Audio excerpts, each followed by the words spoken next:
graphicschoolbd.com এর পক্ষ থেকে সবাইকে আন্তরিক সালাম। আসসালামু আলাইকুম। আমি Mamun Rashid, Adobe Creative Cloud Illustrator CC 2017 learning আপনাকে স্বাগতম। আজকে দেখাবো পেন টুল। পেন টুলকে বলা হচ্ছে ইলাস্ট্রেটরের মাদার টুলস। সো এইটা মাদার টুলস কেন বলা হচ্ছে? কারণ পেন টুল দিয়ে এমন কোনো ড্রয়িং নেই যে আমরা করতে পারবো না। সব কিছু আর্টওয়ার্ক কিন্তু পেন টুলস দিয়ে আমরা করতে পারবো। সো আমরা পেন টুলস নিয়ে এই পর্বে ডিটেলস আলোচনা করব। আমি প্রথমে পেন টুল সিলেক্ট করেছি। এখান থেকে দেখতে পাবো পেন টুলের শর্টকাট হচ্ছে পি, এবং পেন টুলের কিছু নিয়ম রয়েছে। নিয়মটা কেমন? আমরা যদি জাস্ট প্রথমে একটা যদি এখানে ক্লিক করে যদি আমরা কোনো একটা ড্রয়িং করি, সেক্ষেত্রে যেটা হবে, এক্ষেত্রে কোনো এই যে প্রথমে যেটা আমরা দেখতে পাবো, আমি জাস্ট এখান থেকে একটা ডিরেক্ট সিলেকশন টুলস নিয়ে নেওয়ার পরে এইখানে দেখেন আমি যে প্রথমে একটা ক্লিক করেছি, সেখানে আমাদের কোনো হ্যান্ডেল বের হয়নি। তো হ্যান্ডেল যদি বের না হয়, সেক্ষেত্রে হ্যান্ডেল তৈরি না হলে আপনার পরবর্তী সময়ে আমরা কখনো এটা আমরা এডিট করতে পারবো না সেইভাবে। যেমন আমরা মাঝখানে যখন একটা ক্লিক করেছিলাম, তখন দেখতে পাবো যে এখানে একটা অ্যাঙ্কর পয়েন্ট হয়েছে। অ্যাঙ্কর পয়েন্ট কাকে বলা হচ্ছে?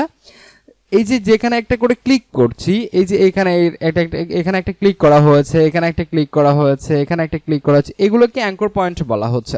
এই অ্যাঙ্কর পয়েন্ট ধরে ধরে আমরা কাজ করতে পারবো। এবং অ্যাঙ্কর পয়েন্টের প্রতিটা অ্যাঙ্কর পয়েন্টের দুইটা করে এই যে মাথা বের হয়েছে, এটাকে হ্যান্ডেল বলা হচ্ছে। তো আমরা যে সেকেন্ড যেটা অ্যাঙ্কর পয়েন্ট দেখতে পাচ্ছি, আমরা ধরে নিচ্ছি এটা ফার্স্ট অ্যাঙ্কর পয়েন্ট এবং একটা সেকেন্ড অ্যাঙ্কর পয়েন্ট। তো আমরা সেকেন্ড অ্যাঙ্কর পয়েন্টে দেখতে পাচ্ছি দুইটা হ্যান্ডেল তৈরি হয়েছে, বাট ফার্স্ট অ্যাঙ্কর পয়েন্টে কোনো প্রকার হ্যান্ডেল তৈরি হয়নি।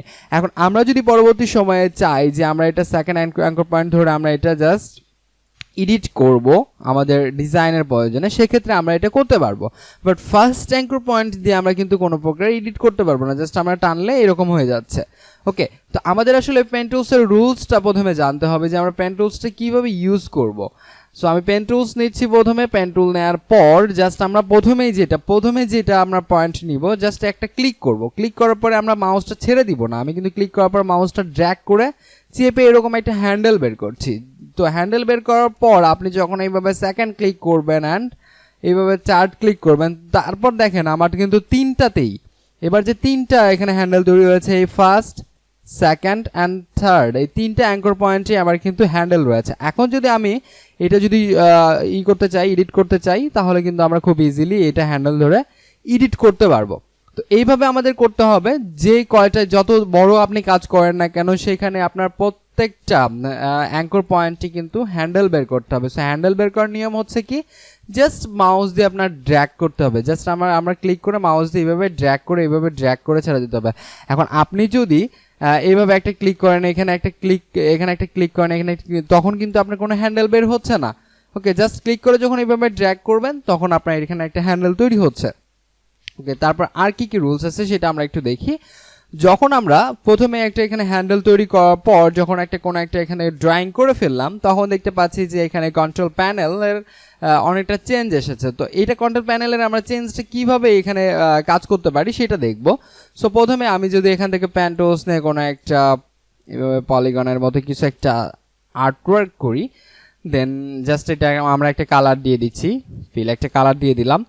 এবং আমরা যদি এখান থেকে দেখতে পাই, জাস্ট এটা কিন্তু আমরা সিলেক্ট করে দিচ্ছি, এবং তখন কি হচ্ছে যে আপনার এখান থেকে হ্যান্ডেল তৈরি হচ্ছে। এবং এই হ্যান্ডেলটা কিন্তু আমরা সবসময় হ্যান্ডেল কিন্তু আপনি কাজ করতে পারবেন ডিরেক্ট সিলেকশন টুলসের মাধ্যমে। এটা কিন্তু আমরা এডিট করতে পারবো। সো আমরা ডিরেক্ট সিলেকশন টুলস নিয়ে কিন্তু আমরা এটা এডিট করতে পারছি এইভাবে। ওকে, সো আমরা এইভাবে এডিট করতে পারবো।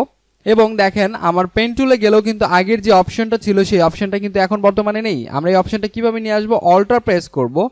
অল্টার প্রেস করে এখানে ক্লিক করলে আমাদের এই অপশনটা চলে আসবে। ওকে, আমরা যদি এখানে ক্লিক করি, তাহলে কি হচ্ছে, এখানে কর্নার হয়ে যাচ্ছে। এখানে ক্লিক করলে আমাদের স্মুথ বা কার্ভ হয়ে যাচ্ছে। অ্যান্ড এখানে আরেকটা বাটন রয়েছে, এখানে হ্যান্ডেল বাটন রয়েছে। জাস্ট এটা হ্যান্ডেল কিভাবে কাজ করবে, কোন দিকে আপনি টানবেন সেই হ্যান্ডেলটা, এটা জাস্ট। আর এখানে একটা আছে, যেমন অ্যাঙ্কর পয়েন্টকে হচ্ছে আপনার কেটে ফেলা। সো অ্যাঙ্কর পয়েন্টকে কীভাবে কেটে ফেলবেন, রিমুভ করে দিবেন, সেটা নিয়েও টুলস আছে। সো আমরা সেই টুলসটা বেশিরভাগ সময় ইউজ করব। কাট পাথ, আপনি পাথটা কাট করার জন্য আপনার এখান থেকে কাট পাথ করতে পারবেন। জাস্ট আমরা যদি এই যে দেখেন, আমার কিন্তু আলাদা ভাবে এখানে তৈরি হয়ে গেল। ওকে, কাট পাথ থেকে আমরা কিন্তু এখান থেকে পাথটাই কেটে গিয়েছে। আমরা যেখানে ওখানে ক্লিক করছি, ওখান থেকে পাথটা কেটে গিয়েছে। তো এইভাবে এটা কাজ করবে। এবং পেন টুলস থেকে আমরা আরও কিছু অপশন দেখব। জাস্ট আমরা এখানে গেলাম পেন টুলসে আমরা দেখতে পাবো যে আগের যেসব শেপ নিয়ে আমরা অবজেক্ট নিয়ে কাজ করেছি, আই মিন রেক্টেঙ্গেল রিলেটেড যেসব অবজেক্ট নিয়ে কাজ করেছি সেগুলো কিন্তু সেম কিন্তু আমাদের এই পেন টুলসের কন্ট্রোল প্যানেলে রয়েছে। এবং আমরা চাইলে কি করতে পারি, পেন টুলসের যেসব ড্রয়িং করব সেটা দিয়ে কিন্তু আমরা যে কোনো ধরনের, লাইক আমি একটা ছোট্ট একটা ড্রয়িং করে ফেলি,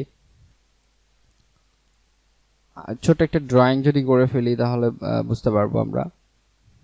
ওকে, সো এটা আমি একটা ড্রয়িং করে ফেললাম। তো এখন আমি চাইলে কি করতে পারি যে এই অবজেক্টটাকে আমরা স্ট্রোক অ্যান্ড ফিল কালার দিতে পারি। লাইক আমি একটা স্ট্রোক কালার দিলাম, আর আমি যদি ফিল কালার দিতে চাই এখান থেকে আমরা ফিল কালার দিতে পারলাম। এখন এবং সেম ভাবে আমরা এখান থেকে স্ট্রোক ভ্যালু ফিল কালার আমরা সব কিছু এডিট করতে পারি। এবং আলাদা আলাদা খণ্ড ভাবে যদি করতে চাই আমরা স্ট্রোক অ্যান্ড ফিল কালারকে, তাহলে আমরা জানি কি করতে হবে, অবজেক্ট থেকে এক্সপ্যান্ড করতে হবে। এক্সপ্যান্ড করে এখানে ফিল অ্যান্ড স্ট্রোকটা চেক রেখে আমরা ওকে করবো এবং রাইট বাটনে ক্লিক করে আমরা এখানে আনগ্রুপ করে ফেলবো।